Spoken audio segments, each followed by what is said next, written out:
History repeats itself, and in 2005, Suzuki talks about this in an interview published in Saizo magazine.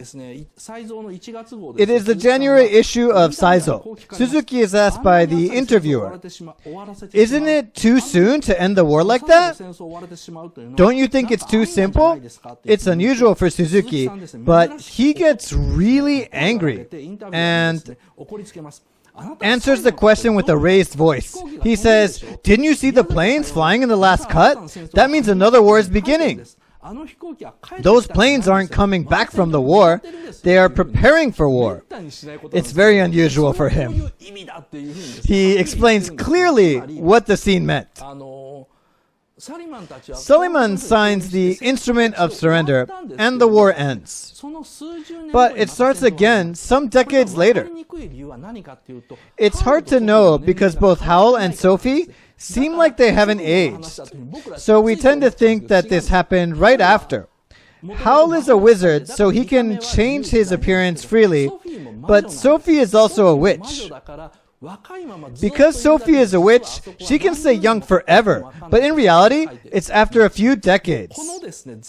When you look at the whole picture, you'll notice that this story is part of an epic. You're looking at this epic story solely from Sophie's point of view.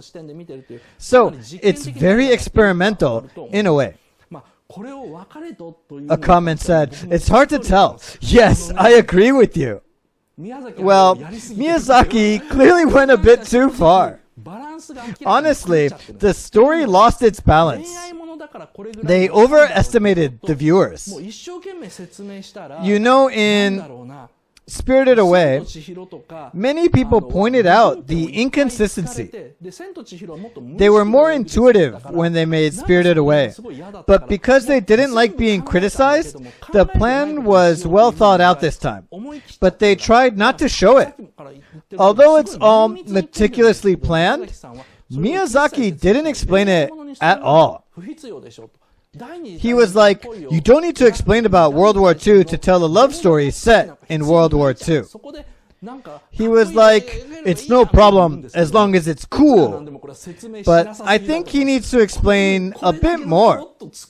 Why not explain it after all this planning? Last, Sophie and Howl live happily ever after in the flying castle without aging. The black ribbon proves that she has become a witch. The flying castle in the last scene is the opposite of Laputa. Miyazaki once said that you must go back to the land. But 20 years later he says it's okay to live in the sky. It's about freeing oneself from gravity. So, because gravity makes you old, growing old means aging. When you get old, your body gets heavier and you lose magic power.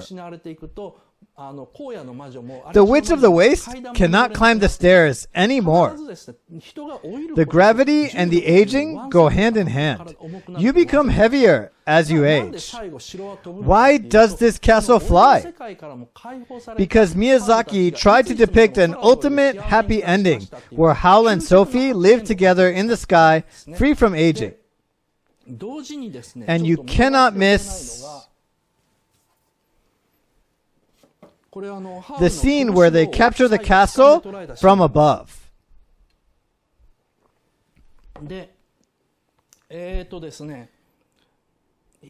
You'll notice something strange. The old lady reading a book, Hin and Marco. Everything looks completely natural, except for this flag.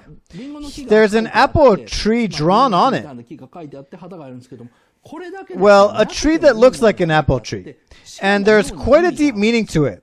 I thought about it, and I figured out pretty soon that this is a pun. Ringoku means neighboring country, and Ringo means apple. The prince in the neighboring country who said, "I'll eventually come back," lives in this room. Sophie welcomes everyone she likes into her own family. It's a family, so she could have had her own sister or her mother.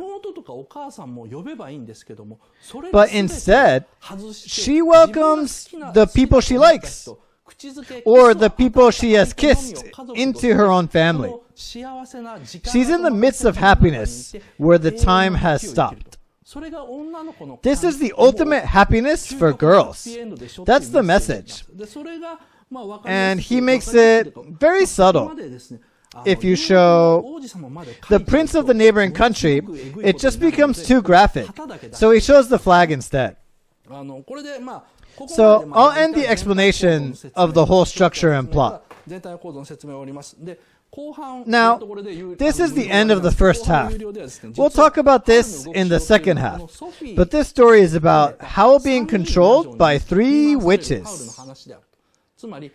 Suleiman, Witch of the Waste, and Sophie. I'll explain how Howl was influenced by these 3 witches. Like I said, this is a story about what happens if Clarice goes on to live with Lupin. It's also similar to Madoka Magica. I'll talk about that. This is the end of the free part. Let's see the result. I had so much information to share with you, and I'm sorry that I had to talk so fast. I assume that you have already seen the film, so that's why, it's always the same, but everybody only sees the surface of the story. Sometimes it's better that way, but you can stumble at certain points because it doesn't make sense. Now the result. Thank you. The second half will be scarier. Next week, on August 19th, we'll discuss Osamu Hayashi's theory that you don't need friends. And we welcome any questions, so please submit your questions. On August 26th, we'll discuss My Neighbor Totoro. On September 2nd, we'll talk about rockets. Well, take a look at the life of Von Braun. On September 9th, we'll talk about the book Homo Deus, which will be released soon. And I think it's going to be a huge hit. Our goal is to provide a lecture more worthy than what you pay. I'm going to San Francisco tomorrow, and I go to a place called Disney Family Museum. At the end of the 1980s, the Disney family was kicked out of the company so that Disney wouldn't go bankrupt. So they were angry and took all the relics of Walt Disney and Roy Disney and made this family museum near the bay in San Francisco. And it's pretty deep. I'm going there for work, so I'll tell you about it soon. Let's switch.